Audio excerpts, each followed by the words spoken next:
It is not, here's my product, this is how much it is, and this is what it does. The first thing in sales that you need to learn, and the number one thing I learned through the hard way of doing it, is sell the sizzle, not the steak.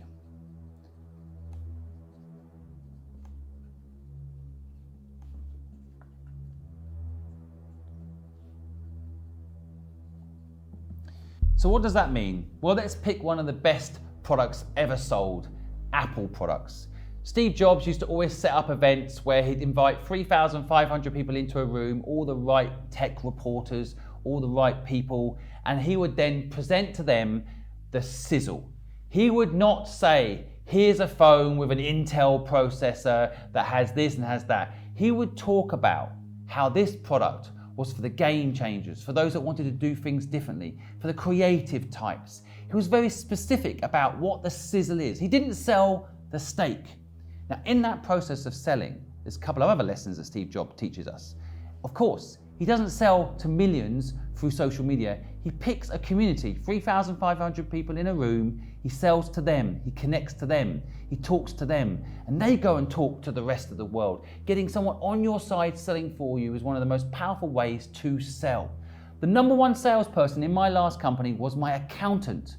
Why? Because I gave her the tools to sell. I told her what we did and how we did it. I showed her the sizzle through the numbers. We helped clients be more successful. We helped businesses starve off bankruptcy. We made sure companies did well, and she was proud of that. She would sell the sizzle. She'd sit with her other CFO friends at lunch and she'd say, we saved a company from going bankrupt. We made one company an extra £1 million a month they didn't expect. She would tell people the outcome. She wouldn't say, oh, I work for Fluid and we have marketing ideas. That's not exciting. She talked about the results. She talked about the philosophy, the sizzle. The second element of learning to sell is understand the process of selling. So many people don't. So many people start on what I call the third step. And you need to do 2 steps first before you ever start implementing the third step in sales. So the first step in any sales is understand your customer. Now it sounds so obvious, and I'm shocked how many people don't do it. I often get emails that say, Dear John, or they say, Dear Simon, I really love what you're doing X, and they haven't actually researched what I'm really doing. However, when someone sends me something and understands what I'm doing, is clear on how they can bring value to me, I sit up and I listen. And that is the number one thing that people don't do in the first step of sales. Enough research. They do not spend enough time understanding if the person they're talking to actually needs them. They spend way too much time selling to people that don't actually need what they've got to sell. Don't waste your time with people that don't need what you've got. Focus on the people that do need what you've got. First step is, do they need you? Get to know them.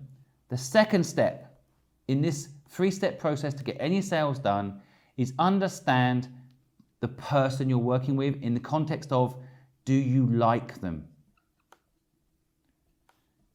This element of sales is so powerful. If you can have a real connection with the person you're selling to, a genuine connection, not a fake connection, it is something that will help you get through all sorts of difficult times in that relationship. You need to like each other. You need to genuinely like each other. And if you meet someone who needs what you need, but they don't like you and you don't like them, one, the sale probably won't go ahead. But even worse, the sale might go ahead. Then you'll be working with someone that doesn't like you and you don't like them. If they're rude, they're abrupt, you go out for dinner, they're rude to the waiter. If it doesn't appeal to you, drop them. Do not work with these people. It might be hard, you might want the revenue, but I promise you, you will not build a business that will last if you sell to the wrong people. So, first step, do they need you? Do you need them? Second step, do they like you? Do you like them? If you do these 2 things well, the final step, and let's call it the deal, it will happen. Because if they like you and they need you, they will work with you to make a deal happen. I have done enormous deals every single time in my career. I've done the first 2 steps right, it's no problem. In fact, I have said how much I would like for, say, example, a contract, and that client's come back to me and given me even more, told me the budget, given me insight into how to make sure we get the work. So it's so important to not just go in there cold with what you've got to sell, But go in there understanding the person and making sure it lasts. If you follow these 3 steps, I promise you, you'll get every single sale done. Now, there's one more final thing I want to tell you about sales. You've got to think long term.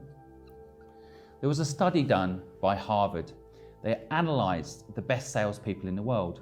And the top 50 salespeople in the world would, on average, approach someone to get a deal done 5 times. They would send them an email, for example, and then a few weeks later they'd send them a follow-up email, and then maybe they'd send them a brochure or contact them through social media. They would basically contact maximum of 5 times before they would actually consider that lead dead. And that was their mistake. And we're talking about the leading salespeople. But the top 1% of salespeople, which it turns out I am one of these people. I didn't know it at the time, I now know it looking at the research. The top 1% of salespeople do something very different. When I started Fluid, I wrote down all 50 companies that I wanted to work with in the building of this business. And there were big names on there. And from day one, I built a system to reach out to them by hook or by crook in some way every single month. For example, at Christmas, I would wish them a Merry Christmas, send them a card. Chinese New Year, I'd send them something. When I learned something about their industry that I thought could be useful to them, a bit of research, I would send it to them. I would always make sure that every single month I made contact with them in some way, not to sell necessarily, but to build a relationship, to get to know what their needs were. In some cases, I got those clients quite quick, but in the majority of the businesses, it took me, for example, 9 years to get some of those companies on board. Every single month for 9 years, I would approach those companies. And that's the secret to it. It's a long game. You have to apply yourself, build a system in sales that lasts. It cannot be one email, they don't reply, or one email and they say no. You've got to keep staying in contact with them. Building things like email lists are still very powerful. I know it's not as cool these days as being popular on TikTok, but I promise you, having an email list where you can contact that person regularly, keep them up to date of what you're doing, keep up to date with what they're doing, will ensure a sale at some point in the future, as long as you're politely persistent. I promise you, you follow these rules in sales, your life will change. I would add, in sales, people don't bring their personality into the mix enough. You've got to be yourself, be honest, be authentic. In sales, it's not about selling someone a car that doesn't work. That is bullshit. That is how people are projecting what sales looks like. Sales is about selling someone a car they actually need. I have seen in my own life, when I've gone to buy a car, the best salespeople tell me, you don't want this car, you want that car, in another showroom where they don't get the commission. I've actually had that happen. And when I saw that happen, I hired that person, because that person is thinking long term. They're not trying to sell me a car to make the commission. They're building a relationship with me, and that is what you need to do to be successful in sales. Next up, how to market. This is a deep subject, but I'm going to try and give you all the knowledge I've gained in decades of building some of the most complicated marketing structures there is. Now, marketing is one of the most important pieces in making a business work.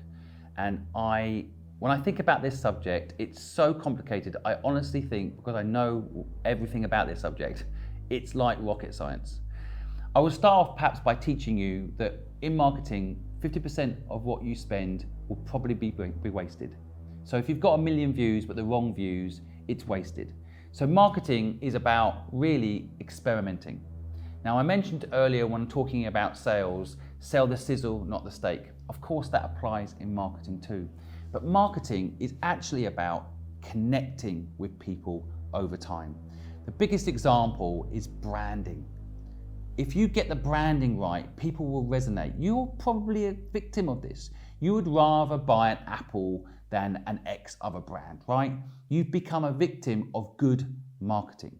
And when, for example, the iPod launched, people all thought the product did the selling, it was such a good product, that's why it did so well. No, when they launched the iPod, they spent more money marketing that product than any company had ever spent on marketing a product ever.